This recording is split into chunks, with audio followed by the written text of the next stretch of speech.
Welcome to the Wise Fiduciary Podcast. I'm Marta Hurst. If you're a plan sponsor, committee member, advisor, or an executive responsible for a retirement plan, this show is for you.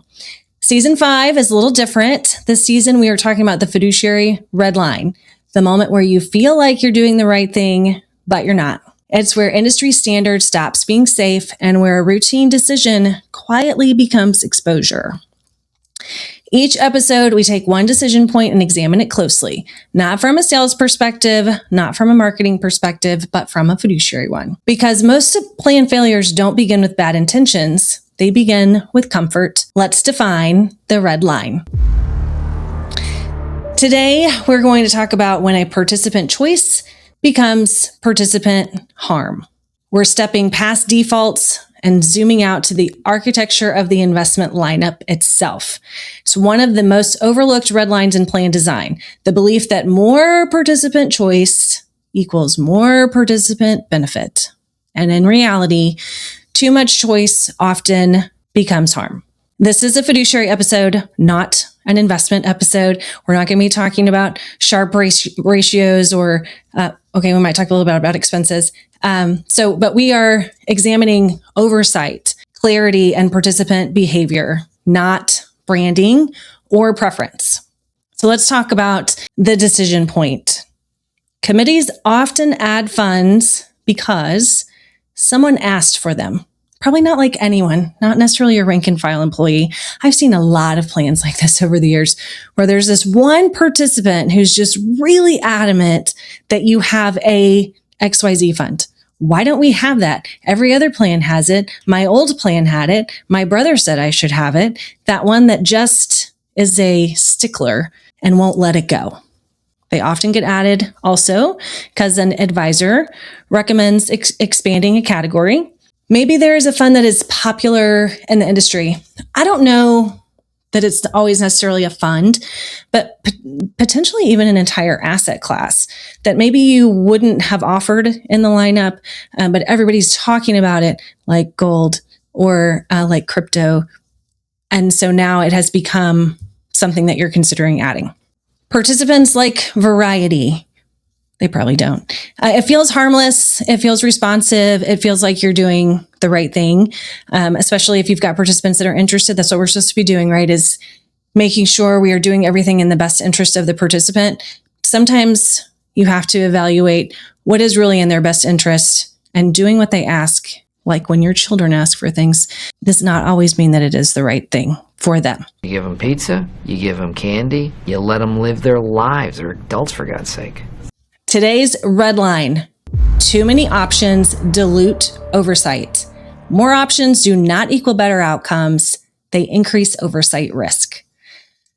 Why are too many choices fiduciarily dangerous? Why are they a danger?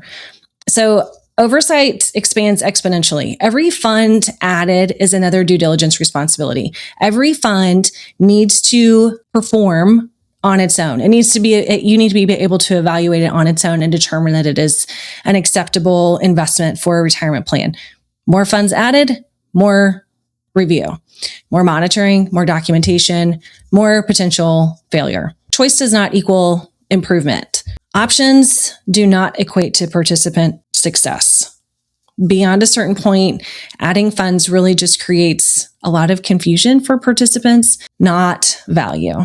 Industry standard can also be misleading here. So we hear a lot, and I've heard this in meetings a million times over the years.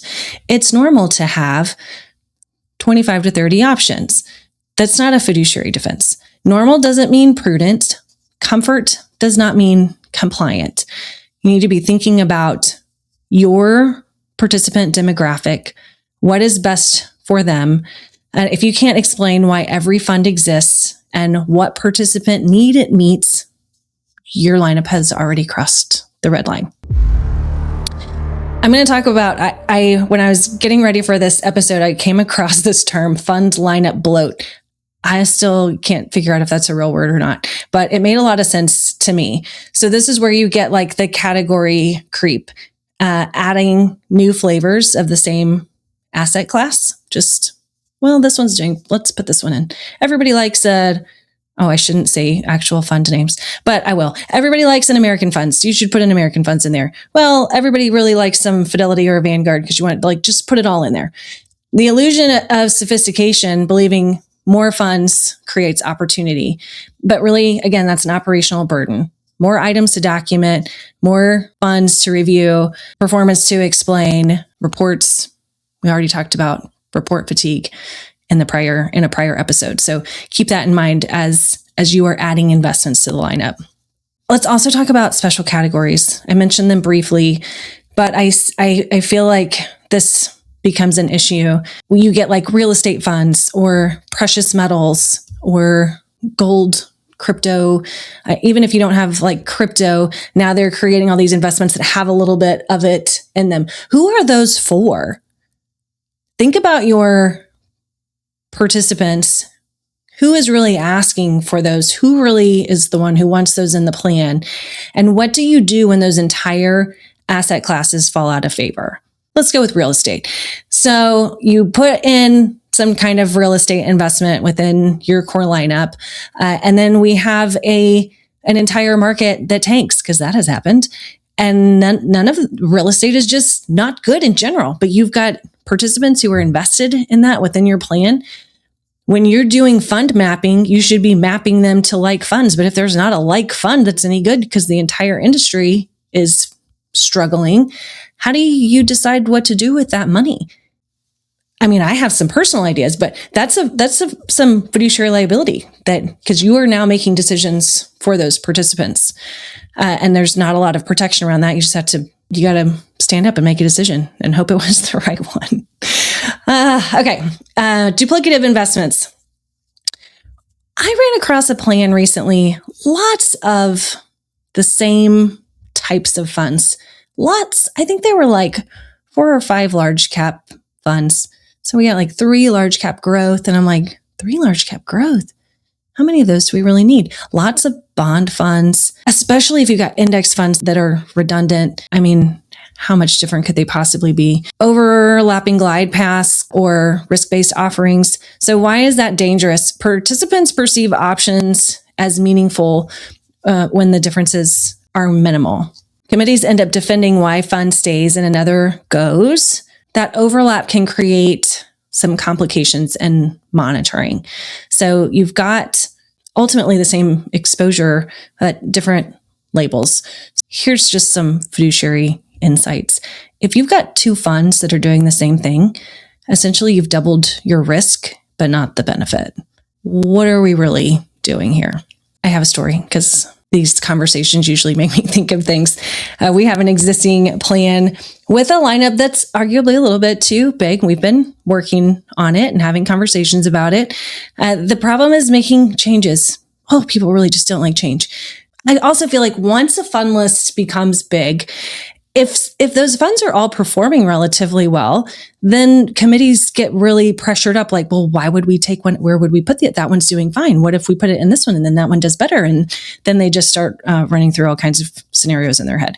Fortunately, with this particular plan, there was a fund that very clearly needed to be replaced. And there was already another well-performing large cap growth fund in the plan. Yay!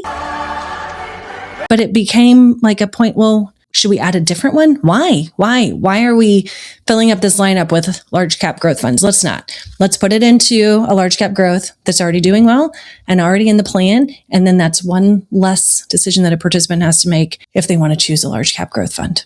Okay, let's talk about participant behavior. Humans freeze when they are overwhelmed.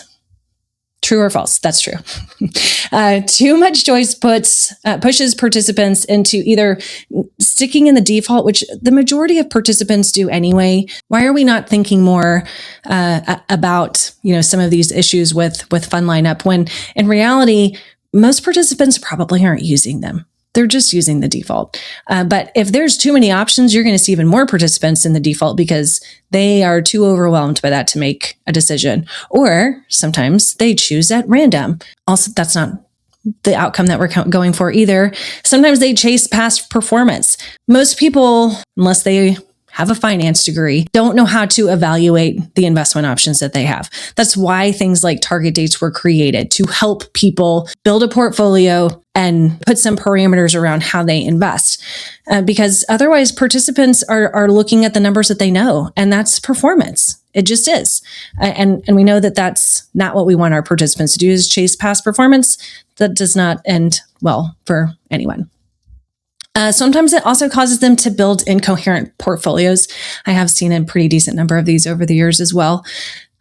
You've got people who are in multiple target date funds, or they're half in cash and half in some international investment. They just get a little wild.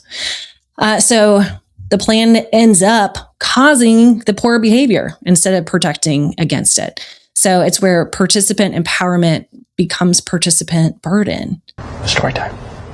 I do have another story from my TPA days. I used to help make the enrollment booklets for the retirement plans that we had.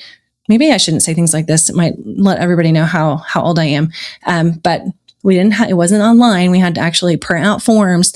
And I think for this plan, we actually had a folder, that has like the basic education information. And then you print out like their enrollment form, and it goes in the back, and their beneficiary form, and you get it already. Well, this particular advisor had literally chosen every investment on that particular platform to be available to the plan participants. That enrollment form was like 8 pages long, just with the investments listed.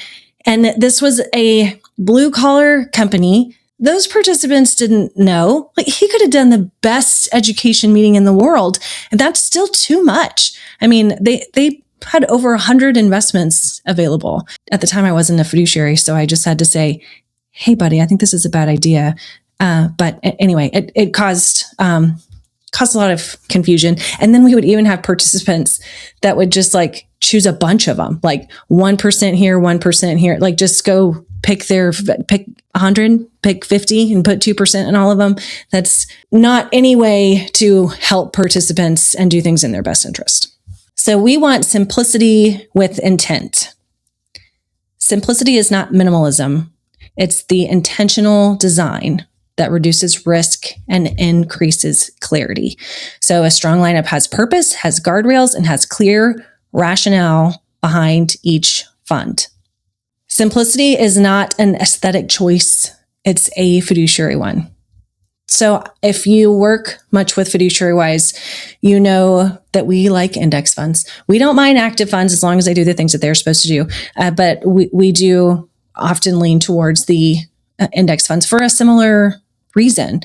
We want simplicity. We want it very clearly what the expectation is of the investment. We like reduced fees, but we are also thoughtful about how and when we use those, which does end up being the majority of the time. But just saying, simplicity, again, we're not minimalism, but just keep that in mind as you are looking at the investments for your plan. Some closing thoughts. Participants deserve thoughtful architecture.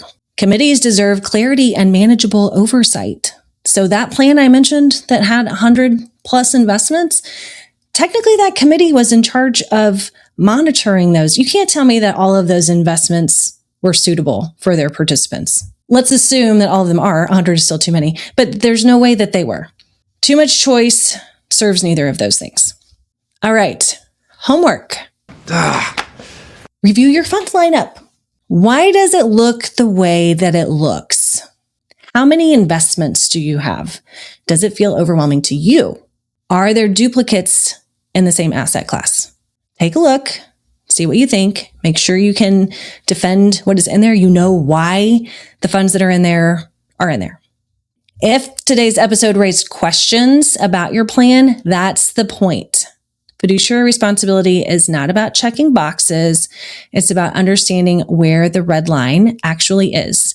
If you want to continue the conversation, follow us on social media for ongoing insights and commentary. If you need clarity on your own plan decisions, schedule a time with our team at fiduciarywise.com/scheduling. And until next time, stay thoughtful, stay disciplined, and know where your red line is.